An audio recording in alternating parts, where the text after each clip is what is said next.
আসসালামু আলাইকুম। আজকে নিয়ে আসলাম সিনো গাড়ির একটা ওয়াটার ট্যাঙ্কের ক্লাস প্লেট। মূলত আজকে ক্লাস প্লেটের বিষয়টা নিয়ে একটু আলোচনা করব। তো আজকে আমি সিনো গাড়ির যে গাড়ি ক্লাস প্লেটটা নিয়ে আসছি সেটা হচ্ছে ওয়াটার ট্যাঙ্ক H5190। মূলত আমাদের ক্লাস প্লেটটা পুড়ে গেছে, আর সেই জন্য আমরা ক্লাস প্লেটটা চেঞ্জ করব। আর চেঞ্জ করার জন্য আমাদের আগে আউটফিটিং যেগুলো আছে, যেমন ইলেকট্রিক সেন্সর আছে, এই যে ইলেকট্রিক সেন্সর, এই ইলেকট্রিক যে সেন্সর যেগুলো লাইনগুলো আছে, ইলেকট্রিক লাইন যে এই প্রত্যেকটা লাইন আমার খুলে ফেলতে হবে। আর প্রত্যেকটা লাইন খুলে তার আদার্স আরও কিছু আউটফিটিং আছে, যেমন পিটিও শেপ আছে, কাটিং শেপ আছে, তারপর এই ক্লাস বুস্টারের সাথে যে ফ্রকটা আছে সেই ফ্রক থেকে আমরা ক্লাস বুস্টারটা আলাদা করে ফেলবো। তো সবগুলো ভিডিও আসলে এভাবে দেখানো সম্ভব হচ্ছে না, যেহেতু কাজ করতে হয়, আবার ভিডিওটাও আপনাদের সামনে তুলে ধরতে হয়। সেক্ষেত্রে কিছু কিছু জায়গায় আমরা স্লিপ করে দিই। তো এই যে আমরা দেখতে পারতেছি অলরেডি ক্লাস প্লেট পুড়ে গেছে।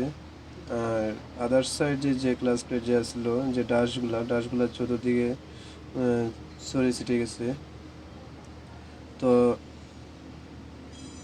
আমাদের প্রত্যেকেরই একটা জিনিস মাথায় রাখা উচিত, যে আমার যানবাহন যেমনটা এবার বা যেভাবেই আমরা ব্যবহার করি বা যেভাবে করি, কারণ সব কিছু হচ্ছে নিজের কাছে।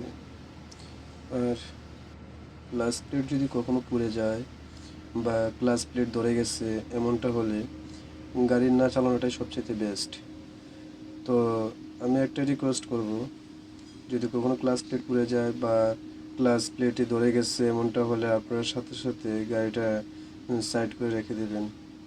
কারণ এটা তো আর একদিনে হয় না, এটা যেহেতু আস্তে ধীরেই হয়। তো আমাদের ওইটার উপর আসলে মাথায় রেখে আমাদের গাড়ি চালাতে হবে। তো প্রেশার প্লেট ফ্রাই অয়েল মূলত দুটো সেফ থাকে। তা না হলে দেখা যাচ্ছে যে আমার ক্লাস প্লেটের সাথে সাথে আমার প্রেশার প্লেট প্লাস ফ্রাই অয়েলও ধরে যেতে পারে, এমনকি রিলিজ বেরিংয়েও ধরে যেতে পারে। তো আমরা চেষ্টা করব যে যেন অল্পতেই ওর আদার্স সাইডে যেগুলো আছে, যেমন প্রেশার প্লেট, ফ্রাই অয়েল, এগুলো ধরার আগেই যেন আমরা ক্লাস প্লেটটা চেঞ্জ করে ফেলি। তো আমাদের কাজেরও একটু সুবিধা হলো যে স্বল্প সময়ে আমরা কাজটা করে ফেললাম। এমনকি কোনো কোম্পানি বা পাবলিক গাড়ির ক্ষেত্রেও আমরা কিছুটা হয়তো সেভ করতে পারবো। তো যাই হোক, তো আমরা এখন প্রাইওয়েলটা খুলে ফেলবো, সেই জন্য অলরেডি প্রিপারেশন নিয়ে নিয়েছি। তার মধ্যে আমি একটা কথা বলি, যে চায়না গাড়ি মূলত কোনো ফিঙ্গার অ্যাডজাস্ট করতে হয় না। আর চায়না গাড়ির এটা ফিঙ্গার হচ্ছে আপনার অটো ফিঙ্গার। এটা আলাদা ম্যানুয়ালের কোনো ফিঙ্গার না, যেটা গ্যাস দিয়ে বা হাতের আইডিয়াতে বা একটা বানিয়ার বা এইসব কোনো কিছু দিয়ে মাপ দিয়ে ওই, যেমন আমরা বাংলা গাড়িতে আমরা অনেক সময় এই বার্নিয়ারের মাপে বা গেজের মাপে আমরা দিয়ে থাকি যে ওই ফিঙ্গারের যে মাপটা। তো আমরা এটা আসলে মূলত সিনো গাড়ির ক্ষেত্রে হয় না, কারণ এটা হচ্ছে চায়না গাড়ি। আর এই চায়না গাড়ির মূলত কাজেই হচ্ছে এটা এটা কোনো হয় না, এই ফিঙ্গার মিলাতে হয় না। তো অবশ্যই আসতে পারে, বা হয়তো এখন আমি যে কয়েকটা চায়না গাড়ি বা আমাদের এই কোম্পানিতে অনেকগুলো চায়না গাড়ি আছে, সিনো গাড়ি মোটামুটি এই যে কয়েকটা আছে এর মধ্যে আমি কখনো আসলে ফিঙ্গারগুলোতে পাইনি। তো হয়তো থাকতেও পারে, বা নতুন কোনো আপডেট ভার্সন আসলে আছে না যে আদার্সে অন্যান্য যে নতুন গাড়ির ক্ষেত্রে থাকতেও পারে। তা আমি আসলে শিওর না, কারণ বাংলাদেশে তো প্রতিনিয়ত নতুন নতুন আপডেট অনেক গাড়ি আসতেছে। শুধু বাংলাদেশ না, আদার্সের কান্ট্রিতেও নতুন আপডেট গাড়ি তৈরি করতেছে। তো যাই হোক, আমরা এখন প্রেসার প্লেটটা অলরেডি খুলে ফেলেছি। তো এই যে দেখতেই পারতেছি প্রেসার প্লেটের চতুর্দিকে অলরেডি জলে সুতো সুতো অলরেডি বের হয়ে গেছে। আর অর্থাৎ যে প্রেসার প্লেটের সাথে যে আমাদের যেটা যে এটা আছে, এই কার্বনটা আছে অলরেডি, এটা এই সুতা থেকে ওইটা আলাদা হয়ে গেছে সম্পূর্ণ। তো আবার এদিকে চেক দিলাম, মূলত ফ্রাইওয়েলটা ধরে গেছে, এই যে স্পট পড়ে গেছে। তো তার আগেও একবার অবশ্যই এই গাড়ি করছি, ফ্রাইওয়েলটা মূলত আগে লেদে প্রায় হাফ মিলির মতো মোটামুটি তার ফিনিশিং দিলাম আর কি, যে লেদে বেঁধে কেটে আর কি। তো যাই হোক, এগুলা মূলত করা যায় যদি নতুন কোনো প্রেসার প্লেট বা গ্লাস প্লেটের ক্ষেত্রে হয়, তাহলে দেখা গেলো অনেক সময় কিছুটা ধরে গেছে, আচ্ছা যাক এটা চালানো যায়। কিন্তু সব ক্ষেত্রে কিন্তু বা এই লেদে কাটানো বা করাটা কিন্তু আমাদের আসলে ঠিক হয় না।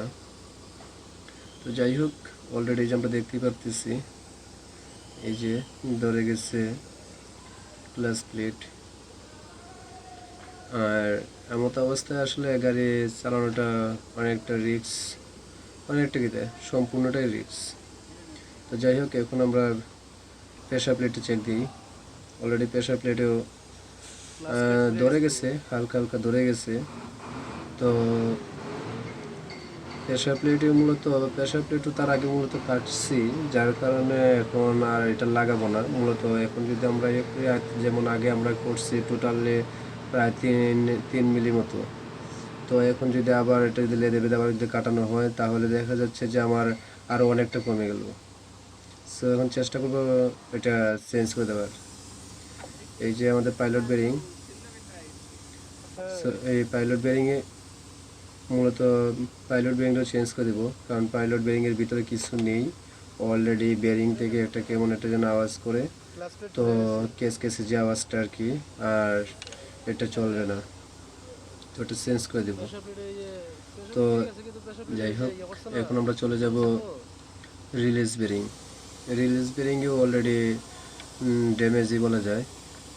রিলিজ বেরিংয়ের এই মাঝখানে যে প্লেটটা অলরেডি প্লেটেও ধরে গেছে।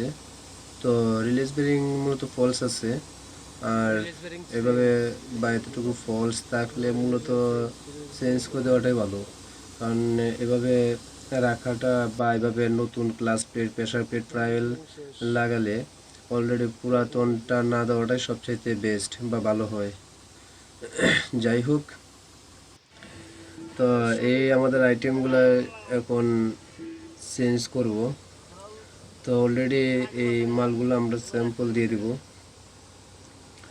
কারণ এই পুরাতন মাল স্যাম্পল দিয়ে নতুন মাল আবার নিয়ে আসব। তো নেক্সটে যে ভিডিও থাকবে, ভিডিওতে